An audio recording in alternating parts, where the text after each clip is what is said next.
கவன் இப்போது ரீசெண்டாக ஒரு ஒரு 30 இயர்ஸில் பார்த்தீங்கன்னா எங்கெங்கே நிறைய மாற்றங்கள் நடந்திருக்கு. இப்போது சயின்ஸு அந்த மாதிரி பல விஷயங்கள் இருக்குது. நிறைய மாற்றங்கள் எங்கே நடந்திருக்கு. அதாவது பார்த்தீங்கன்னா ஒரு சாப்பிட்ற விஷயங்களாக இருக்கும், இட்லி, பீஸா, ஸ்பெகட்டி, எந்த ஃபுட் என்ன மாதிரி விஷயமா இருந்தாலும் பெரிய மாற்றங்கள் இல்லை. அது சர்வ் பண்ணுற பிளேட்ஸ் வேணால் மாறி இருக்கலாம்.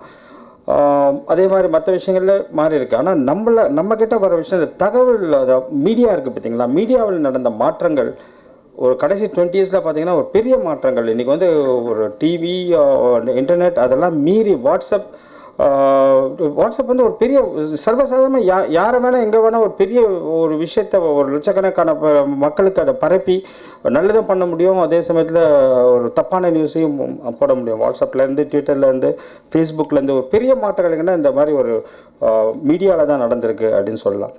ஸோ இது பார்த்தீங்கன்னா ஒரு என்ன மாதிரினா ஒரு வந்து ஒரு பத்திரிகை துறையிலுக்கும் ஒரு அரசியல் ரெண்டுத்துக்கும் நடக்கிற ஒரு விஷயம்னு சொல்கிறப்போ கவன்றப்போ இந்த மாதிரி மாற்றங்கள் இது மாதிரி என்ன நடக்குது, இதை வச்சு இதில் இருக்க ஒரு நல்லதுன்னு இருந்ததுன்னு வச்சுக்கலாம் உலகத்தில், அது ஒரு கெட்டதுன்னு ஒன்று இருக்கும்.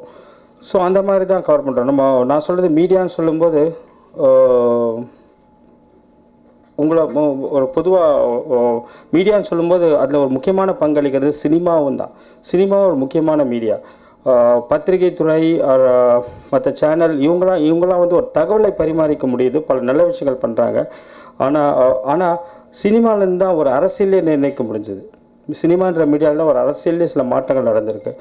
ஸோ இந்த மாதிரி சொல்கிறப்போ நம்ம பொதுவாக இந்த மாதிரி எல்லாத்தையும் சேர்த்து பண்ணுறப்போ இதில் நடக்கிற சில விஷயங்களை வச்சு கூட அரசியலும் கொஞ்சம் இருக்குது, இதெல்லாம் இருக்குது. நாங்கள் வந்து இப்போ ஸ்கிரிப்டெல்லாம் பண்ணிவிட்டு டிசம்பர்லேயே படத்தை முடித்த பிறகு தான் மற்ற விஷயங்களுக்கான இப்போ நடக்கிற விஷயங்களுக்கும் அந்த ஒரு வசனங்கள் கனெக்ட் பண்ணலாம். ஆனால் டைரெக்டாக எந்த அரசியல் கனெக்ஷனும் இருக்காது.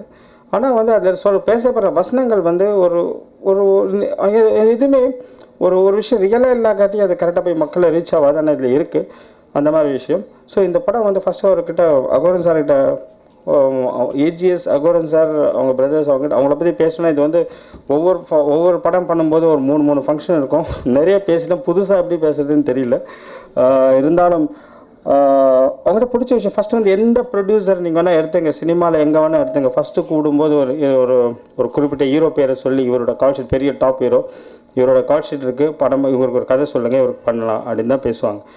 இங்கே வந்து பார்த்தீங்கன்னா ஃபஸ்ட்டு வந்து அடுத்த படம் பண்ணலான்னு தான் ஒரு கால் வரும். நம்ம போய் ஒரு ஸ்கிரிப்ட் சொல்லுவோம். அப்போ ஹீரோ யாருன்னே இருக்காது, எந்த ஹீரோ இருக்காது. அப்படி இல்லாமல் ஒரு கதைக்கு மதிப்பு கொடுக்குற ஒரு ப்ரொடியூசர்ஸ் முதல்ல அந்த கதையை கேட்டு கதை பிடிச்சிருந்தா இது யாரை பண்ணலாம் அப்படின்னு நான் அப்புறம் ஒருத்தரை சஜஸ்ட் பண்ணுவேன். அப்படி தான் தொடர ஒரு விஷயம். அது எல்லாத்துக்குமே காரணம் வந்து ஒரு ஃபஸ்ட்டு வந்து ஒரு உண்மையான ஒரு நல்ல ப்ரொடியூசர் மதிக்க வேண்டிய விஷயம் வந்து கதை. அதுதான் எல்லாத்துக்கும் மெயினான விஷயம். அதை மதிக்கிறவங்க. அதுக்கப்புறம் வந்து முதல் பாராட்டுன்றது வந்து இந்த படத்தை பொறுத்த வரைக்கும் படம்லாம் எடிட் பண்ணி போட்டு காட்டுறப்போ ஃபஸ்ட்டு கால் நமக்கே வந்து ஒரே படத்தை எடிட் பண்ணிட்டு உடனே ஒரு 10 தடவை 10 தடவை இல்லை, மேலேயே ஒரு 50 தடவை படத்தை பார்த்துட்டு ஜட்ஜ்மெண்ட்டே இல்லாத சமயத்தில் ஃபஸ்ட்டு ஒரு ப்ரொடியூசர் காட்டுவோம். அவர்கிட்ட இருந்தால் நைட் ஒரு படம் பார்த்துட்டு 11 மணிக்கு 10:30 மணிக்கு ஃபோன் பண்ணார். மறுபடியும் ஒரு 1:30 மறுபடியும் ஃபோன் பண்ணிவிட்டு அதை படத்தை பற்றி பேசுகிறார். ரொம்ப பாராட்டி அதில் ஒர்க் பண்ணார். மற்ற டெக்னீஷியன்ஸ்லேருந்து, எடிட்டிங்லேருந்து, வசனம் எழுதினவங்கலேருந்து எல்லாரையும் பற்றியும் பாராட்டுறாரு. அது வந்து அடுத்த நாள் பார்த்தா அவர் பிரதர் சுரேஷ் ஃபோன் பண்ணுறாரு. ஸோ அதுதான் ஒரு பெரிய விஷயம். ஒரு ப்ரொடியூசரை வந்து ஒரு சாட்டிஸ்ஃபை பண்ணுறது, ஒரு கதை சொல்லி அதை வந்து அவங்க மனசில் அந்த கதை போயிட்டு கொஞ்ச நாள் பொறுத்து அது மல்டிப்ளை ஆகிற விஷயம். அதாவது படமாக பார்க்குறப்போ அது எப்படி காட்சி அமைக்கப்பட்டது அப்படின்ற விஷயம் வந்து ஒரு பெரிய விஷயம். அதுக்கு என்னோடய டீம் தான் காரணம் வச்சுங்களேன். அப்புறம் இந்த கதை வந்து பண்ணிவிட்டு ஃபஸ்ட்டு வந்து யார் பண்ணலாம் அப்படின்னு யோசிக்கிறப்போ ஒரு அடித்தா திருப்பி அடிக்கக்கூடாது, அடி வாங்கணும், ஆனால் தேட்டரில் கிளாப்ஸ் வரணும். ஸோ அந்த மாதிரி ஹீரோ யார் அப்படின்ற யோசிக்கிறப்போ பாதி ஹீரோ கதை சொல்லக்கூட போக முடியாது. First title beginning first scene சொல்லும்போதே நம்ம காஃபி கொடுத்து துரத்துடுவாங்கன்னு நினைக்கிறேன். அந்த மாதிரி ஒரு படம் கதை. ஸோ இதுக்கு யார் கரெக்டாக இருப்பாருன்றப்போ விஜய் சேதுபதி மீட் பண்ண. அவர் பண்ண படங்கள்லாம் பிடிக்கும். ரொம்ப ஒரு சட்டிலாக பல விஷயங்களில் பண்ணுற ஒரு ஆள். அவர் பண்ணி முடிச்சுட்டு ஒரு கதை கேட்டு முடிச்சோன்னா ஃபஸ்ட்டு வந்து இந்த படத்தில் ஒரு கேரக்டர் வருது, ஒரு பொண்ணு கேரக்டர் ஒன்று வருது. தக்ஷான்னு சொல்லிட்டு ஒரு பொண்ணை பண்ணியிருக்காங்க. ரொம்ப அற்புதமாக நடிச்சிருக்காங்க. அவங்க படம் ஒரு என்ன பண்ணுவாங்க, இதே கதையை நான் வேறு ஹீரோ கிட்ட சொல்லும்போது எனக்கு அவ்வளோதான் ஃபைட்டா அப்படின்னு சொன்னார். வேறு ஒரு ஹீரோ தூங்கிட்டார் பாதியில். ஸோ அப்படிலாம் இருக்கிறப்போ இவர் வந்து என்ன பண்ணார், படம் கதை சொல்லி முடிச்சோன்னா கொஞ்ச நேரம் பேசாமல் அதாவது அவர் மனசில் போய் அந்த பொண்ணு கேரக்டர் கல்பனான்னு படத்தில் வரும், அந்த பொண்ணு மறுபடியும் அந்த எண்டில் அந்த பொண்ணு மறுபடியும் ஏதாவது 2-3 ஷார்ட் போட்டால் நல்லாயிருக்கும். அதாவது கதையை கேட்டு எனக்கு ஃபைட் இல்லையா, எனக்கு இந்த டயலாக் இல்லையான்னு கேட்காம படத்தில் வர ஒரு 8வது 9வது கேரக்டர், அந்த கேரக்டரை ஞாபகம் வச்சு அதுக்கு ஏதாவது ஒன்று பண்ணலாம். ஸோ இந்த மாதிரிலாம் ஒரு ஹீரோ கண்டிப்பாக சொல்கிறேங்க ஒரு தமிழ் இண்டஸ்ட்ரியில் இல்லை. அதாவது ஒரு கதை தன்னை சுயநலமாக தான் இருப்பாங்க.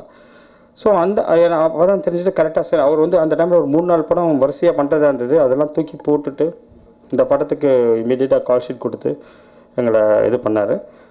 அப்புறம் வந்து இந்த படத்தில் வந்து ஒரு கேரக்டர் வந்து ஓப்பனாக பேசணும், அதான் மனசில் தோணுனதை இப்போ பேசினார் பாருங்கள் கொஞ்சம் நேரத்துக்கு முன்னாடி. அது தவிர அவர் வந்து எங்கள் மேலே இருக்க ஒரு நல்ல எண்ணத்தில் எல்லோரும் பேசினார். அது தவிர எதிர்க்க ஒரு தப்பு நடந்தால் அதை பற்றியும் பேசணும். அந்த அளவுக்கு ஓப்பனாக மனசு அதை யோசிக்காமல் பேசுறதுன்னு ஒரு விஷயம் இருக்குல்ல, யோசிக்காமல் பேசணும்.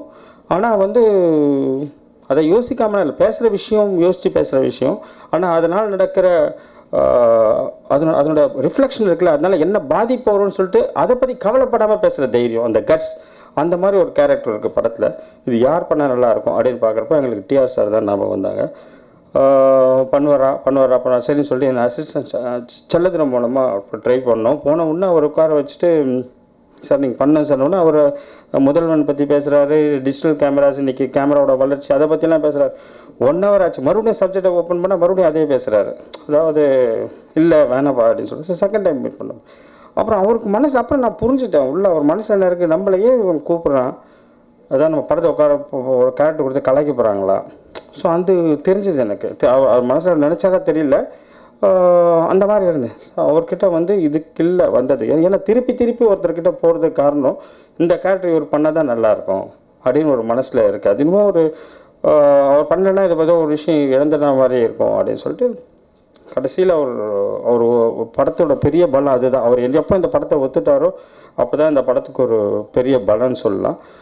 அந்த மாதிரி ரொம்ப தேங்க்ஸ். அது மட்டும் இல்லாமல் அவர் வந்து இவ்வளோ நமக்கு அவரை வந்து எவ்வளோ வீரமானவர், எவ்வளோ துணிச்சலானவர், துணிஞ்சு பேசினாலும் ஷூட்டிங் ஸ்பாட்டில் எங்கள் எல்லாருக்கும் கொடுத்த ஒரு அபிநந்தன் சொல்லிட்டு இப்போ தான் ஒரு 23-24 வயசு பையன், ஒரு கேமராமேன், அவனால் இந்த ஸ்பாட்டை சார் லைட்டு சரியில்லை எங்கள் ஸ்பாட்டில் இல்லை, சாரின்னு சொல்லிட்டு பின்னாடி போய் மறுபடியும் நிற்பார். இப்போது மற்றதுக்கெலாம் இல்லை, ஒரு சின்ன டயலாகில் 2 வரி மாற்றினா கூட இது மாற்றிக்கலாமா வேணாமா பண்ணலாம், எடிட்டில் வேணால் தூக்கிடுங்க அப்படின்னு சொல்லி. இந்த படத்துலேயே என்ன நடந்ததுன்னா ஒருத்தருக்கு ஒருத்தர் கொடுத்துட ஸ்பேஸ் தான். இப்போது இன்டர்வல் பிளாக்கில் வந்து ஒரு இடத்துல என்ன டயலாக் பண்ணுறேன் நிற்கல, என்ன பண்ண சொல்லி விஜய் சேதுபதிக்கிட்ட போய் உட்காந்து பேசினப்போ ஒரு சின்ன நான் ஒரு லுக்கு விட்டு காமிச்சார், அது போதும். அது வந்து ஒரு 2 பக்கம் டயலாக்கும் அது சமமாக இருக்கும், அந்த மாதிரி ஒரு விஷயம். அப்புறம் பார்த்தீங்கன்னா மடோனா வந்து ஒரு வெரி வெரி ரியலிஸ்டிக், சிஸ்டமேட்டிக்காக எல்லாத்தையும் விஷயத்தையும் புரிஞ்சு வச்சு. ஏன்னா மற்ற ஹீரோங்களை என்ன பண்ணும்போது சோகமாரு, இந்த இடத்துல ஷையாரு, இந்த இடத்துல இப்படி பண்ணு, கொஞ்சம் பொறாமை காட்டு அப்படின்லாம் பேசணும். இவங்கெல்லாம் வந்து ஃபுல்லாக இதுக்கு முன் சீன் அடுத்த சீன் எல்லாத்தையும் கேட்டுட்டு நடிக்கிற ஒரு very very systematic actors. And கண்டிப்பாக படத்தில் 2-3 இடத்துல கிளாப்ஸ் அவங்க நடிப்புக்காகவே. அப்புறம் பார்த்தீங்கன்னா இன்னொரு விஷயம் வந்து விக்ராந்த் வந்து அவர் வந்து பல படத்தில் பெரிய ஹீரோவாக நடிச்சிருக்காரு. ஆனால் அவர் இந்த படத்தில் பண்ண நல்லாயிருக்கும். அதாவது நம்ம ஒரு ஆசைப்படணும், நம்ம ஆசைப்படுறது வந்து ஒரு பணத்துக்காகவோ இல்லை மற்ற விஷயத்துக்காக இல்லை. நம்ம படத்தில் நான் சுபா கபிலன் வைரமுத்து உருவாக்குன அந்த கேரக்டர்ஸில் இங்கே இதில் யார் பண்ண நல்லா, இவங்க படி ஒரு விக்ராந்த் பண்ண நல்லாயிருக்கும். சரி போய் கேட்போம், அவர் இவ்வளோ ஹீரோ நடிச்சிருக்க, இந்த ரோல் பண்ணுவாரா, சின்ன ரோல்லாம் அப்படிலாம் இல்லை, இந்த ரோல் இவர் பண்ணுவாரா, சரி கேட்டு பார்க்குறோம்.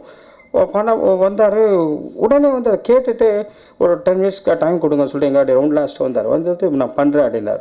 ஸோ அது நீங்கள் பார்த்தீங்கன்னா அவர் வந்து விக்ராந்த் வந்து விஜய் சேதுபதிக்கு டிஆர் சாருக்கு ஒரு சரியான ஒரு போட்டியாக அந்த படத்தில் அவரோட நடிப்பு இருக்கும். அவர் பேசின வசனங்களும் அவரோட நடிப்பு இருக்கும்.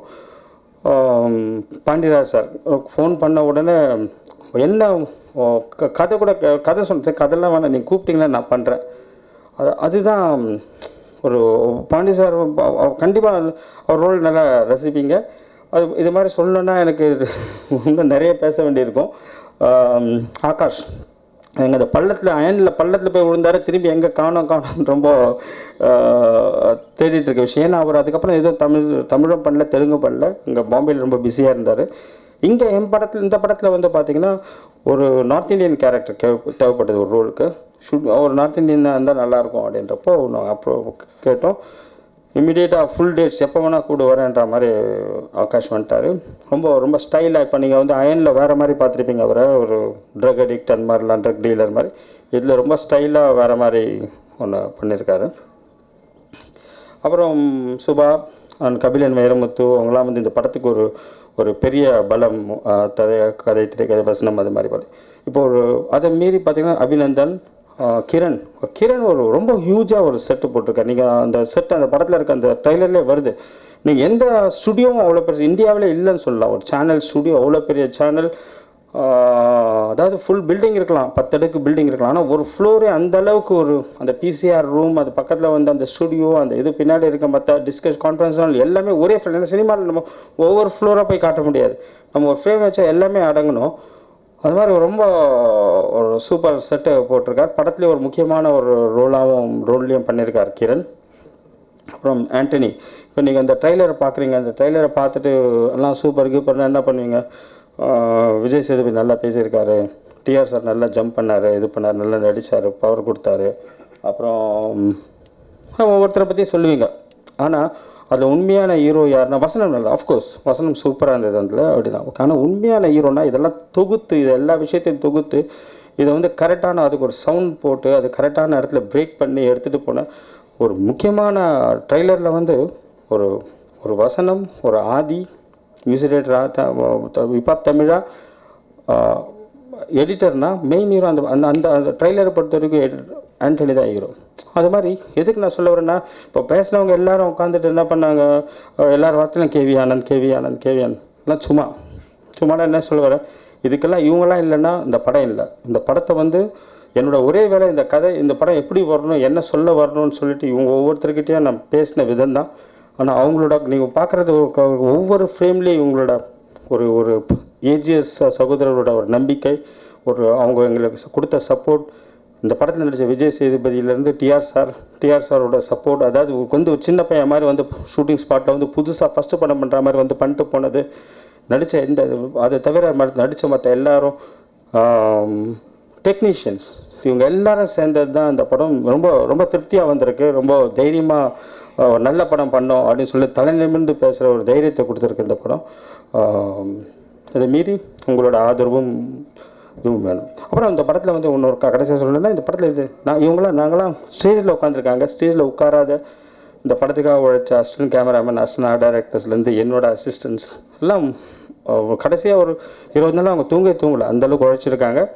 Production manager Venkat, Logu, Jackie, அது மாதிரி அது ஒரு பெரிய ப்ரொடக்ஷனில் இருக்குது. இவங்க எல்லாம் சேர்ந்தது தான் ஒரு பெரிய ஒரு டீம். அதிகப்படியாக நீங்கள் கேவி ஆனந்த் வார்த்தையை கேள்விப்பட்டிருப்பீங்க இது பேசினப்போ. இல்லை, இதெல்லாம் சேர்ந்தது தான் இந்த படம். நாங்கள் இந்த படத்தை எல்லாம் சேர்ந்து ஒர்க் பண்ணி ஒரு நல்ல படம் கொடுத்துருக்கோன்னு சொல்லிட்டு உங்கள் எதிர்க்க தலை நிமிர்ந்து நிற்கிறோம். உங்களோட ஆதரவு தேவை. நன்றி.